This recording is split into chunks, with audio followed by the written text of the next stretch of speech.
ओम शांति। आज 28 मार्च 2024 की साकार वाणी सुनेंगे। मीठे बच्चे, यह कल्याणकारी पुरुषोत्तम संगम युग है। इसमें पुरानी दुनिया बदल नहीं होती है। इस युग को तुम भूलो मत। कौन सा युग? पुरुषोत्तम संगम युग को हमें भूलना नहीं है, क्योंकि इसी युग में हम पुरानी दुनिया से नई दुनिया में जाने वाले हैं। प्रश्न है, बाप छोटे बड़े सभी बच्चों को आप समान बनाने के लिए एक प्यार की शिक्षा देते हैं, वह कौन सी? उत्तर है, मीठे बच्चे, अब भूले मत करो। यहाँ तुम आए हो नर से नारायण बनने, तो दैवी गुण धारण करो। किसी को भी दुख मत दो। भूले करते हो तो दुख देते हैं। बाप कभी बच्चों को दुख नहीं देते, वह तुम्हें डायरेक्शन देते हैं। बच्चे, मामेकम याद करो, योगी बनो तो विकर्म विनाश हो जाएंगे, तुम बहुत मीठा बन जाएंगे। बाबा छोटे बड़े सभी बच्चों को, छोटे बड़े माना जो अभी अभी बच्चे आए हैं और जो पुराने बच्चे हैं, सभी को बाबा एक ही बात समझाते हैं, प्यार की शिक्षा देते हैं कि अब भूले मत करो। अब वह समय नहीं रहा है कि भूले करेंगे। अब भूले मत करो, दैवी गुण धारण करो, किसी को भी दुख मत दो और एक मामेकम याद करो, मतलब सिर्फ परमात्मा की याद में रहो। ओम शांति। जो बच्चे अपने को आत्मा समझ परमपिता परमात्मा के साथ योग लगाते हैं, उनको सच्चा योगी कहा जाता है, क्योंकि बाप ट्रुथ मतलब सच्चा है ना। तो तुम्हारा बुद्धि योग सत्य के साथ है। वो जो कुछ सुनाते हैं सत्य ही है। कल की मुरली में हमने देखा कि परमात्मा एक ही है जो हमें हमेशा सत्य की राह दिखाते हैं। योगी और भोगी दो प्रकार के लोग हैं। भोगी भी अनेक प्रकार के होते हैं, योगी भी अनेक प्रकार के होते हैं। तुम्हारा योग तो एक ही प्रकार का है। उन्हों का संन्यास अलग है, तुम्हारा संन्यास ही अलग है। तुम हो पुरुषोत्तम संगम युग के योगी। और किसी को इस योग का पता ही नहीं कि हम पावन योगी हैं और पतित भोगी हैं। यह भी बच्चे जानते नहीं। बाबा तो सबको बच्चा बच्चा कहते हैं, क्योंकि बाप जानते हैं कि हम बेहद आत्माओं का पिता हूँ और तुम यह समझते हो कि हम आत्मा सब आपस में भाई भाई हैं। जब सबके पिता एक है तो सब आपस में भाई भाई हुए। वह हमारा बाप है। तुम बाप के साथ योग लगाने से पवित्र बनते हो। वह है भोगी, तुम हो योगी। बाप अपना परिचय तुमको देते हैं। यह भी तुम जानते हो कि यह पुरुषोत्तम संगम युग है। यह तुम्हारे बिगर कोई जानते नहीं। इसका नाम है पुरुषोत्तम संगम युग। इसलिए पुरुषोत्तम अक्षर को कभी नहीं भूलना है। यह पुरुषोत्तम बनने का युग है।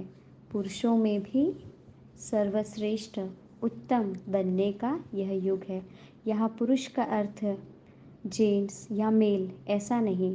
पुरुष माना मैं आत्मा इस शरीर में रहकर उत्तम बनना। पुरुषोत्तम कहा जाता है ऊंच और पवित्र मनुष्य को। ऊंच और पवित्र यह लक्ष्मी नारायण थे। तुमको अब टाइम का भी पता पड़ा है। 5000 वर्ष के बाद यह दुनिया पुरानी होती है, फिर इसको नया बनाने के लिए बाप आते हैं। अब हम हैं संगम युगी ब्राह्मण कुल के। ऊंचते ऊंचे हैं ब्रह्मा, परंतु ब्रह्मा को शरीरधारी दिखाते हैं। शिव बाबा तो अशरीरी है। बच्चे समझ गए हैं अशरीरी और शरीरधारी का मिलन होता है। पुरुषोत्तम अक्षर लिखने से समझेंगे यह पुरुषोत्तम युग ही कल्याणकारी युग है। अगर युग याद है तो समझेंगे अब हम नई दुनिया के लिए बदल रहे हैं। नई दुनिया में होते ही हैं देवताएं। युगों का भी अब तुमको पता पड़ा है। बाप कहते हैं मीठे बच्चे, संगम युग को कभी भूलो मत। यह भूलने से सारा ज्ञान भूल जाता है, क्योंकि आम दुनिया के लिए तो यह कलयुग चल रहा है, लेकिन जो हम आत्माएं ज्ञान में हैं सिर्फ उन्हें ही पता है कि यह संगम युग है।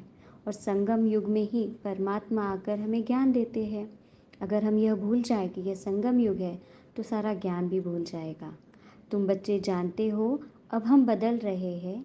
अब पुरानी दुनिया भी बदल नहीं होती है।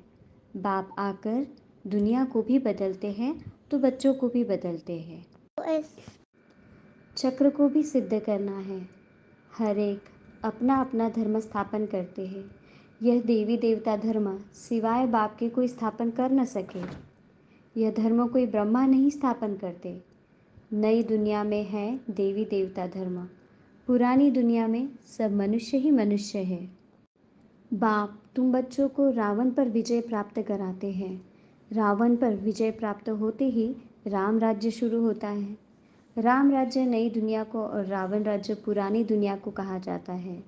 राम राज्य कैसे स्थापन होता है यह तो तुम बच्चों के सिवाय कोई जानते नहीं।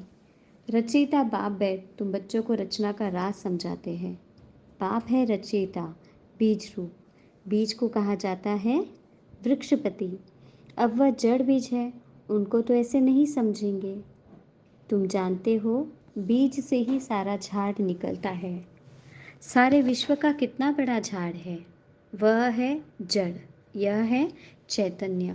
मतलब जो हम आमतौर पर झाड़ लगाते हैं उनके बीजों को बाबा ने कहा है कि वह जड़ है, लेकिन परमात्मा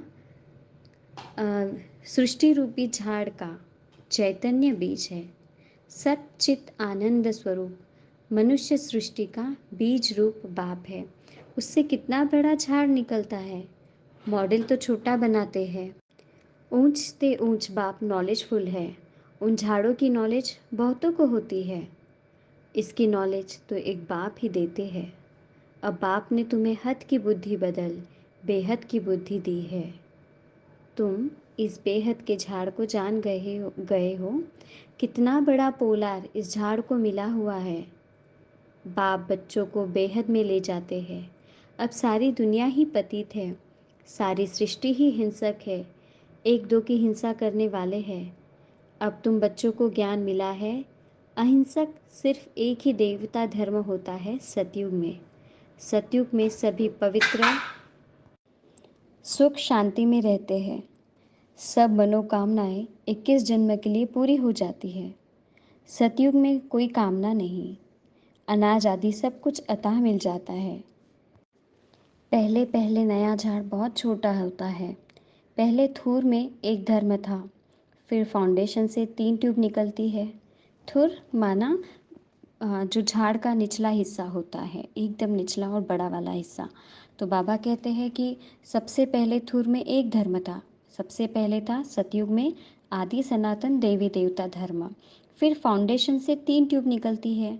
3 ट्यूब माना उसके बाद आते हैं, पहले आता है मुस्लिम धर्म, फिर आता है बौद्ध धर्म और उसके बाद आता है क्रिश्चियन धर्म। तो इस प्रकार 3 धर्म माना 3 ट्यूब की बात बाबा कर रहे हैं। एक जैसे फाउंडेशन है देवी देवता धर्म का। थुर से टाल टालियाँ छोटी छोटी निकलती है, माना आगे और अलग अलग धर्म और अलग अलग धर्मात्माएं आते हैं, जिनसे और छोटे बड़े धर्म बनते जाते हैं।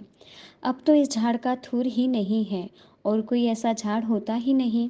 माना जो देवी देव मनुष्य सृष्टि का जो झाड़ है उसका बेस ही था आदि सनातन देवी देवता धर्म। तो जो थूर अब दिखता ही नहीं है, माना देवी देवता धर्म वाली आत्माएं अब दिखती ही नहीं है। इनका मिसाल भी बड़ के झाड़ से एक्यूरेट है। बड़ का झाड़ सारा खड़ा है लेकिन थुर है ही नहीं, सूखता भी नहीं। सारा झाड़ हरा भरा खड़ा है। बाबा मुरलियों में हमेशा कलकत्ता के झाड़ की बात हमें बताते हैं कि वहाँ जो झाड़ है वह इतना पुराना और इतना बड़ा है कि उसका मेन जो थुर है वही दिखता नहीं है। बाकी देवी देवता धर्म का फाउंडेशन है नहीं, थुर तो यही है ना। राम राज्य अथवा देवी देवता धर्म भी थुर में ही आ जाता है। बाप कहते हैं हम 3 धर्म स्थापन करते हैं। यह सब बातें तुम संगम युगी ब्राह्मण ही समझते हो। तुम ब्राह्मणों का है छोटा सा कुल, छोटे छोटे मत पंथ निकलते हैं ना। अरविंद आश्रम है, कितना जल्दी जल्दी वृद्धि को पाते हैं क्योंकि इनमें विकार के लिए कोई मना नहीं है। यह बाप कहते हैं काम महाशत्रु है, उन पर विजय पानी है, ऐसे कोई और कह न सके। क्योंकि इस बात के लिए इतना फ्रीडम से बात करना और इतना अथॉरिटी से बात करना ये सिर्फ परमात्मा के ही हाथ में हो सकता है।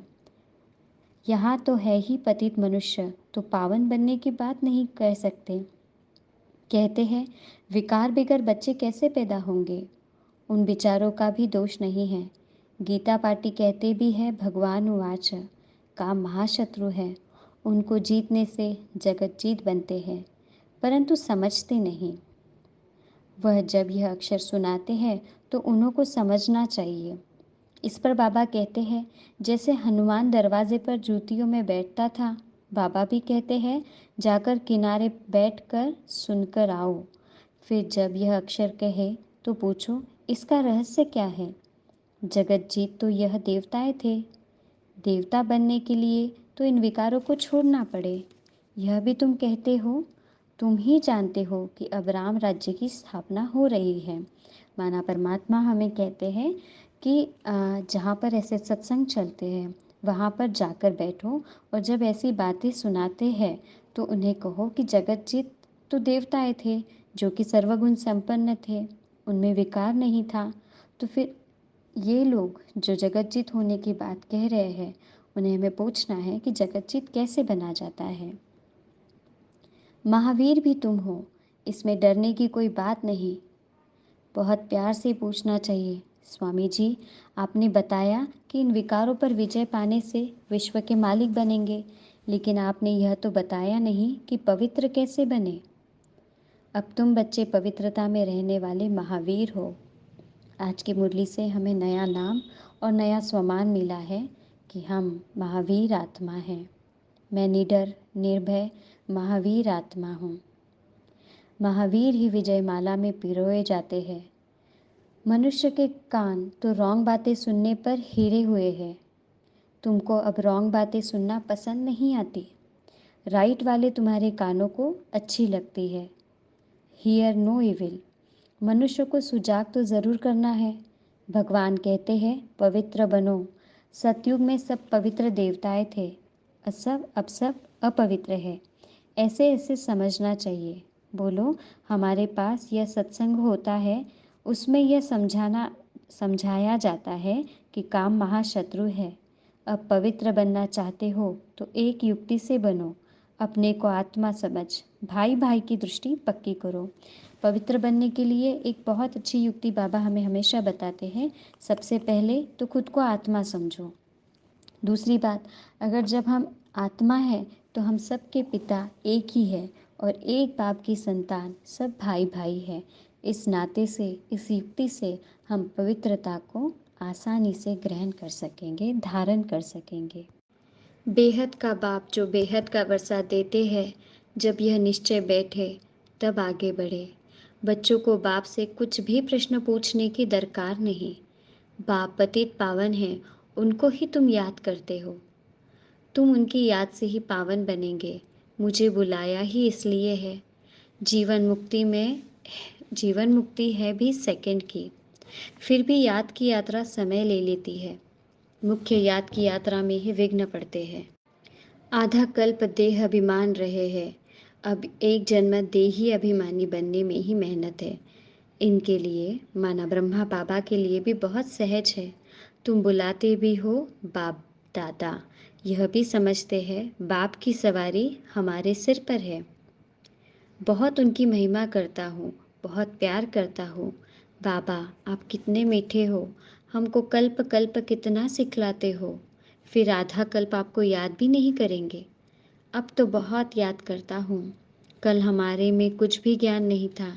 जिसकी पूजा करते थे हमको यह थोड़े ही मालूम था कि हम यह बन जाएंगे। अब तो वंडर लगता है। योगी बनने से फिर यह देवी देवता बन जाएंगे। मेरे भी सब बच्चे हैं। यह बाबा बहुत प्यार से बच्चों को संभालते हैं, इनकी पालना करते हैं।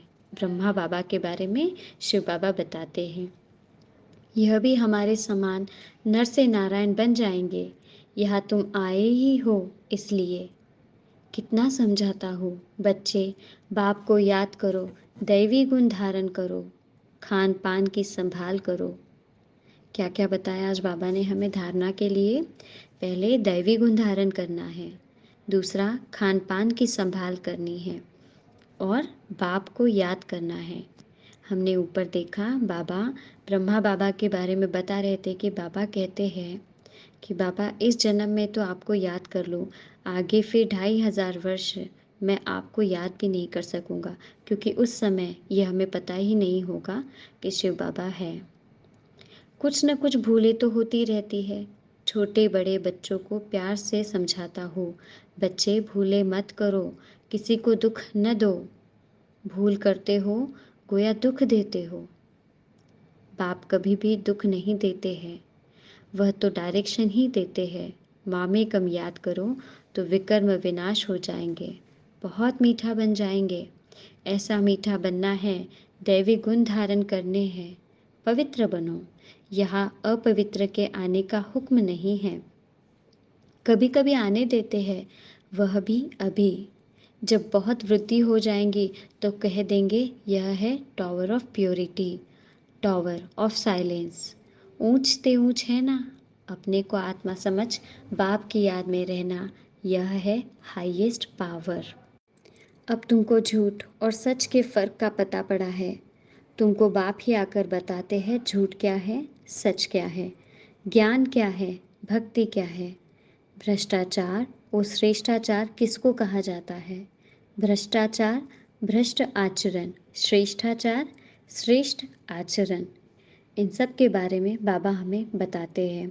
भ्रष्टाचारी विकार से पैदा होते हैं, वहाँ विकार होता ही नहीं। तुम खुद कहते हो देवताएं संपूर्ण निर्विकारी है, रावण राज्य ही नहीं है। यह तो सहज समझने की बात है। फिर क्या करना चाहिए? एक तो बाप को याद करना चाहिए, दूसरा पवित्र ज़रूर बनना चाहिए। अच्छा, मीठे मीठे सिकिलदे बच्चों प्रति माता पिता बाप दादा का याद प्यार और गुड मॉर्निंग। रूहानी बाप की रूहानी बच्चों को नमस्ते। हम रूहानी बच्चों की रूहानी माता पिता बाप दादा को याद प्यार और गुड मॉर्निंग। वाह बाबा वाह, शुक्रिया बाबा शुक्रिया। धारणा के लिए मुख्य सार है, पवित्र बनने में महावीर बनना है, याद की यात्रा से अंदर का किचड़ा निकालना है, अपने शांत स्वधर्म में स्थित रहना है, अशांति नहीं फैलानी है। नंबर 2, बाप जो राइट बात सुनाते हैं वही सुननी है। हियर नो इविल, रॉन्ग बातें मत सुनो, सभी को सुजाग करो। सुजाग करो माना सभी को इस ज्ञान द्वारा जागरण की अवस्था में लाना है। जो अभी भी सोए हैं, जो अभी भी समझते हैं कि कलयुग बहुत लंबा चलने वाला है, तो उन्हें इस ज्ञान से जागरण कराना है। पुरुषोत्तम युग में पुरुषोत्तम बनो और बनाओ। वरदान है, आत्मिक शक्ति के आधार पर तन की शक्ति का अनुभव करने वाले सदा स्वस्थ भव। इस अलौकिक जीवन में आत्मा और प्रकृति दोनों की तंदुरुस्ती आवश्यक है। प्रकृति माना शरीर, तो दोनों की तंदुरुस्ती आवश्यक है। जब आत्मा स्वस्थ है तो तन का हिसाब किताब व तन का रोग सूली से कांटा बनाने के कारण, स्वस्थिति के कारण स्वस्थ अनुभव करते हैं। मतलब अगर मैं आत्मा अंदर से स्ट्रांग हूँ और मुझे ज्ञान की पूरी बात समझ में आती है, तो मैं ये अपने तन के जो भी हिसाब किताब हैं उन्हें बड़े हंसते हंसते स्वस्थिति में स्थित होकर भोग भोगने के लिए तैयार रहूँगी।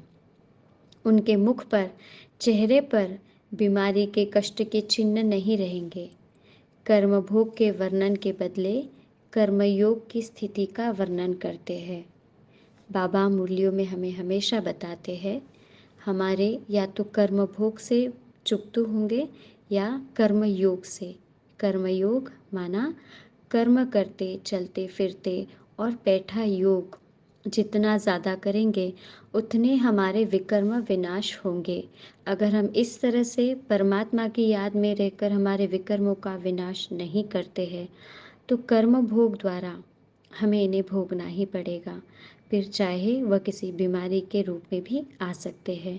तो जिस समय हमारे अंदर बीमारियों का शुरू होता है आना, उस समय कष्ट के चिन्ह भी हमारे चेहरे पर न दिखना, इतना हमें अपने आप को, मैं आत्मा अपने आप को इतना स्ट्रॉन्ग बनाना चाहिए।